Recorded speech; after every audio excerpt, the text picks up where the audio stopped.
during all those miles that I wouldn't need a script. But there are so many things I want to say, I thought I would say on script. I'm entitling this June 07 to 2012, Blog 45. Let me start by saying good afternoon.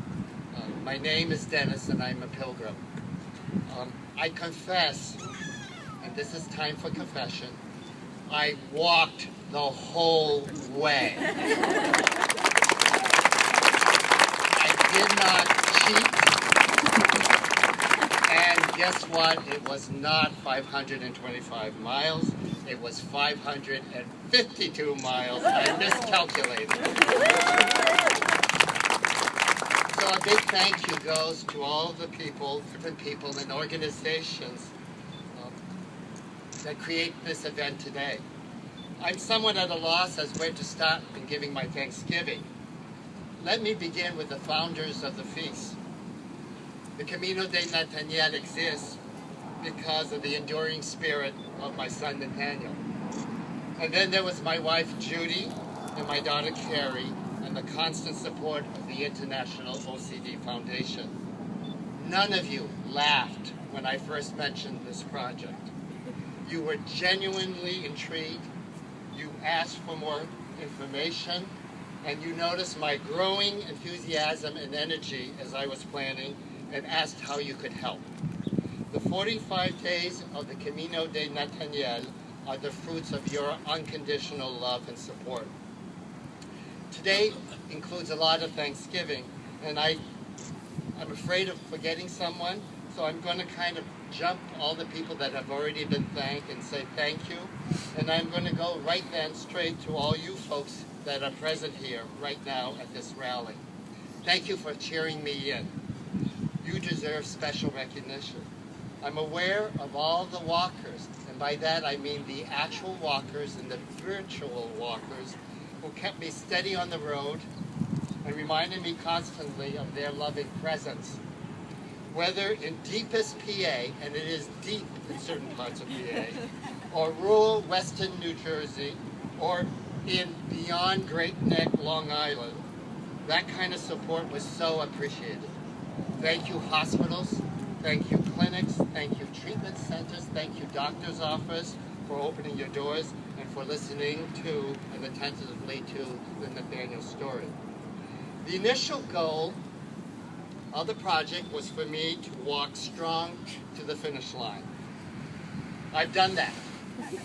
I confess that 45 days ago, I saw a more slow, deliberate crawl-in entrance. Either would have worked. However, the scary nature of a finish line is this. Does it mark the end of a wonderful accomplishment with many stories to tell and growth to show? Or is it about the start of everything that comes next, whatever that may be? I'll come back to that a little later. My guidelines today are quite clear for this rally.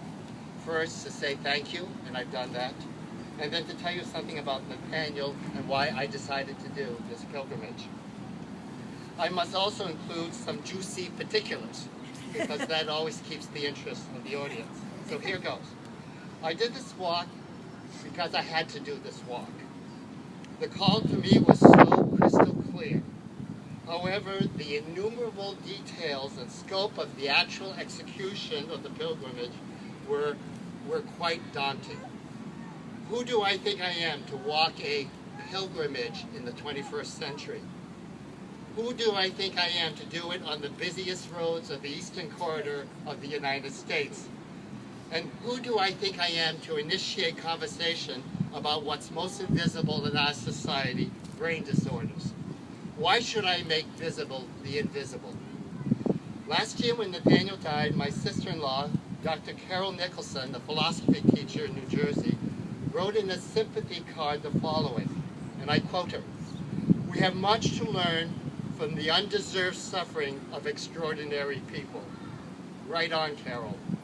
Nathaniel was indeed extraordinary, and he simply deserved to suffer OCD or BDD. No one ever deserves this kind of mental suffering and pain in life. What was the universe thinking when it robbed us of the most precious life and talents of such a handsome, intelligent, funny, compassionate, and loving man? Nathaniel indeed was an orchid child, just like the flower, that requires very special care and nurturing, because we know by doing so, eventually the bloom will be extraordinary, and we will be delighted and enriched by the glorious display. In my left pocket, I have carried for well over a year a laminated photo of my son. For this pilgrimage, I walked with a new copy in color. In Bethlehem, PA, I did my first laundry load. Yay! Unfortunately, I forgot to remove the photo from the pocket. After being washed and dried, the photo became all cracked and creased. I was so disappointed. But then, there are no accidents, are there? BDD is all about being a broken image in the mirror. Nathaniel often said to us at the end, "I'm broken," and this image shows that. I now carry every day this disease in my pocket, and the damaged photo reminds me constantly of why I am doing this journey. Every step I took on the Camino de Nathaniel, and there were well over 1 million of them, exactly 1,110,000 steps. We and I did it for you, as well as for ourselves.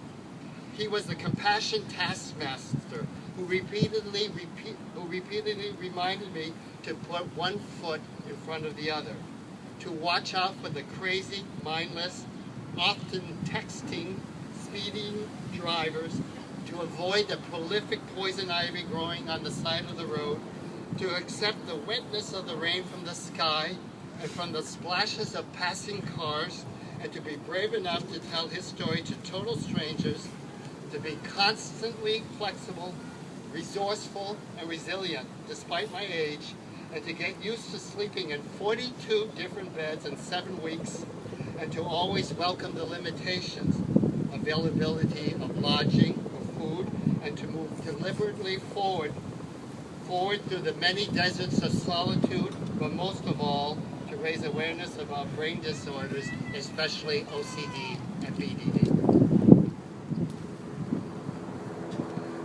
So what did we learn after 552 miles?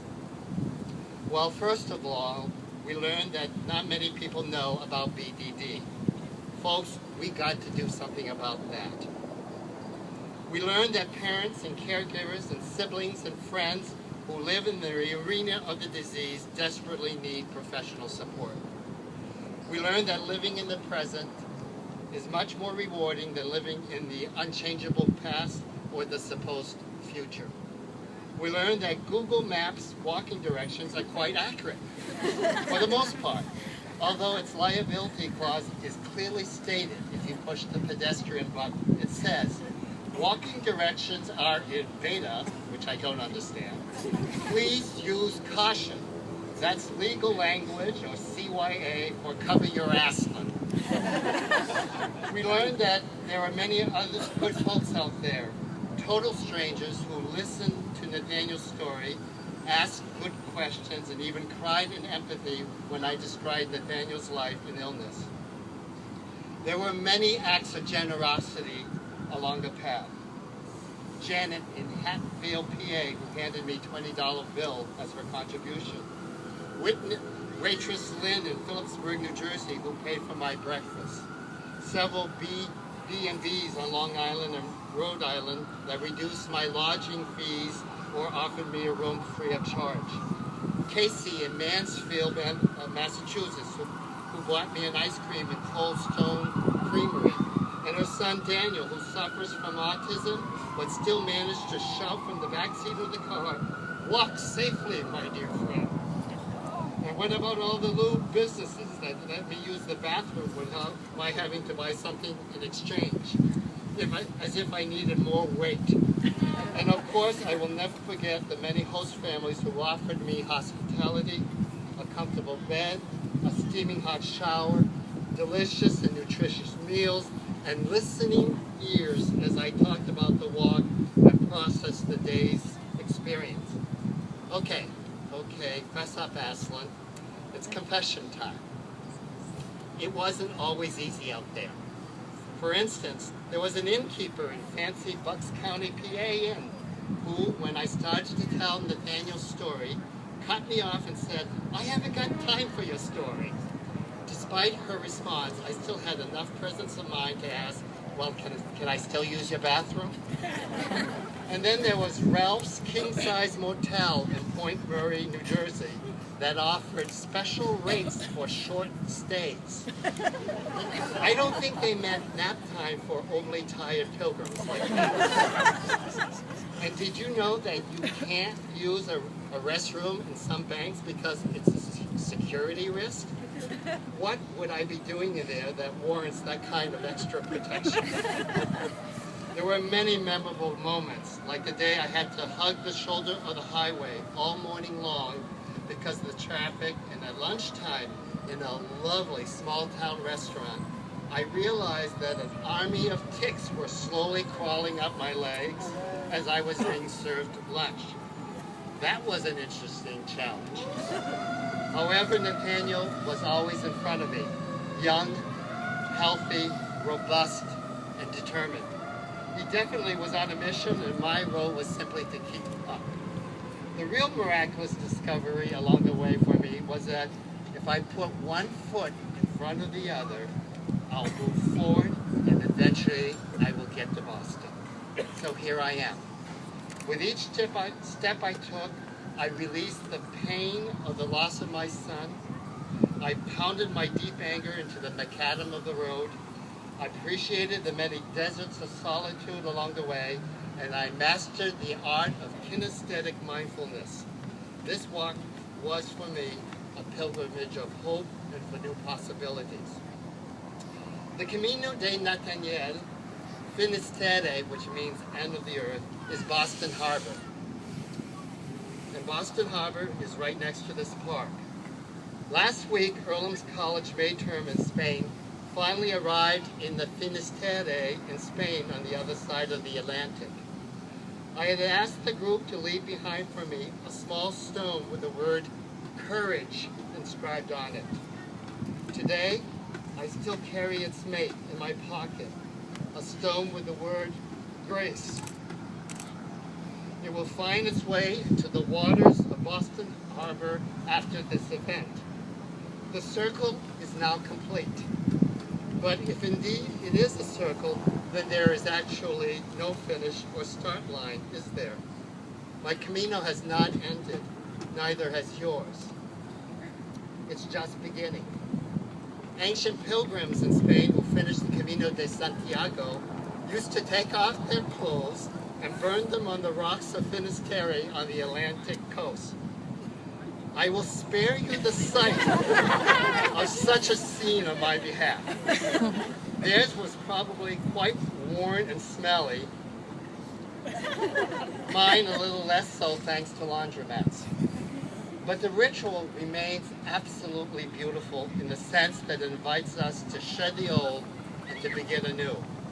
So let us all do just that as we recommit to spreading awareness about OCD, BDD, to tell Nathaniel's story and our own stories to others, to give generously to the International OCD Foundation, and to always put one foot in front of the other as we walk the huge challenge that remains before us.